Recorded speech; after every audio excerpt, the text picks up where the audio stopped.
আমরা কিভাবে স্যান্ডমাইয়ার রিঅ্যাকশন ও গ্যাটারম্যান রিঅ্যাকশনের পার্থক্য করব চলুন দেখে নেব।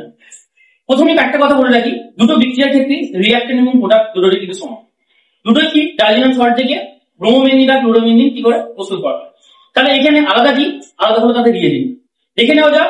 স্যান্ডমাইয়ার রিঅ্যাকশনের ক্ষেত্রে আমরা কি রিয়েজেন্ট ব্যবহার করি, আর দেখে নেওয়া যাক গ্যাটারম্যান রিঅ্যাকশনের ক্ষেত্রে আমরা কি রিয়েজেন্ট ব্যবহার করি। প্রথমে দেখি স্যান্ডমাইয়ার রিঅ্যাকশন। স্যান্ডমাইয়ার রিঅ্যাকশনে কি হয়, ডাইজিনাম সল্টের সঙ্গে HCl দ্রবীভূত যদি আমি কিউপ্রিয়াস ক্লোরাইড নিই তাহলে আমি কি পাবো, ক্লোরোবেনজিন পাবো। যদি HBr দ্রবীভূত কিউপ্রিয়াস ব্রোমাইড নিই তাহলে আমি কি পাবো, ব্রোমোবেনজিন পাবো।